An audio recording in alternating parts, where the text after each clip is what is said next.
এমন কোন জিনিস জীবনে মানুষ যা একবারই দেখে এবং কাউকে তা বলতে পারে না? মৃত্যুর যন্ত্রণা। সে যখন তা দেখতে পায়, পাশের কাউকেই সে ব্যাপারে বলতে পারে না। কিভাবে আপনি আপনার ব্যাপারে মন্দ ধারণার মোকাবিলা করবেন? আপনি আপনার ক্ষমার নীতি নিয়ে চলাফেরা করুন এবং তাদেরকে ধারণা করার পাপে ছেড়ে দিন। তাদের জন্য বরাদ্দকৃত পুরস্কার আপনার হয়ে যাবে, আর মন্দ ধারণা করার পাপরাশি তাদের জন্য থেকে যাবে। কোন সালাত আদায় করা হারাম এবং তা ছেড়ে দেওয়াও হারাম? কোনো ফরজ সালাতের আরকান আহকাম ও শর্তগুলোর কোনো একটিও ইচ্ছে করে ছেড়ে দিলে সেই সালাত আদায় করা হারাম হয়ে যায়। আবার সেই সালাতকে আদায় না করাও হারাম।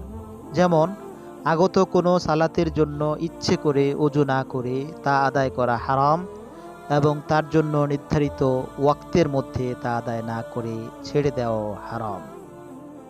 কোন সময়ের মধ্যে কিয়ামত সংঘটিত হবে? সময়টি হচ্ছে কোনো এক জুমআবারের সকালবেলায়। সকল সৃষ্টিজগৎ কিয়ামতের সূচনা সিংগায় ফুঁকে দেয়ার অপেক্ষায় সময় অতিবাহিত করছে। শুধু জিন আর মানুষ ছাড়া তারা কিয়ামতের বিষয়ে গাফিল হয়ে আছে।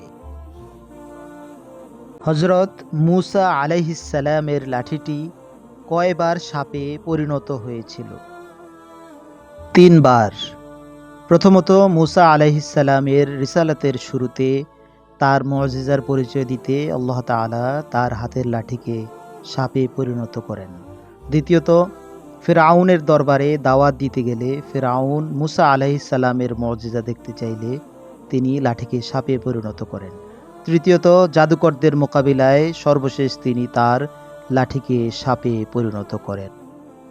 তাওরাত, ইনজিল, জাবুর এবং কোরআনের শাব্দিক অর্থগুলো কি কি?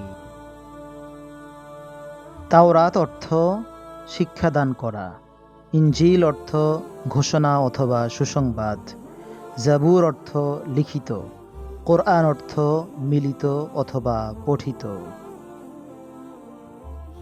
নবী করিম সাল্লাল্লাহু আলাইহি ওয়াসাল্লামের হাউজ থেকে সমগ্র সৃষ্টি জগৎ পানি পান করবে। সেখানে পেয়ালার সংখ্যা কত থাকবে? শাম দেশের ভূমিতে হাসরের মাঠ স্থাপিত হবে, আর সেখানেই নবী করিম সাল্লাল্লাহু আলাইহি ওয়াসাল্লামের হাউজ থাকবে। আর এই হাউজের পরিধি হবে 1 মাসের দূরত্বের সমান, আর এর পেয়ালার সংখ্যা হবে আকাশের তারকারাজির সমান। কে সেই ফেরেশতা যিনি জিবরাইল আলাইহিস সালামকে ভয় পাইয়ে দিয়েছিলেন এবং তিনি একবারই পৃথিবীতে অবতরণ করেছিলেন? এমন কোনো ফেরেশতা পাওয়া যাবে না যাকে জিবরাইল আলাইহিস সালাম ভয় পাবেন, বরং তিনি কখনো ভয় পাননি, কারণ আল্লাহ তাআলা বিল কাবিয়িল আমিন বা শক্তিশালী ও বিশ্বস্ত শব্দে তার বর্ণনা দিয়েছেন। বস্তুত একদিন জিবরাইল আলাইহিস সালাম মহানবী সাল্লাল্লাহু আলাইহি ওয়াসাল্লামের সাথে বসেছিলেন।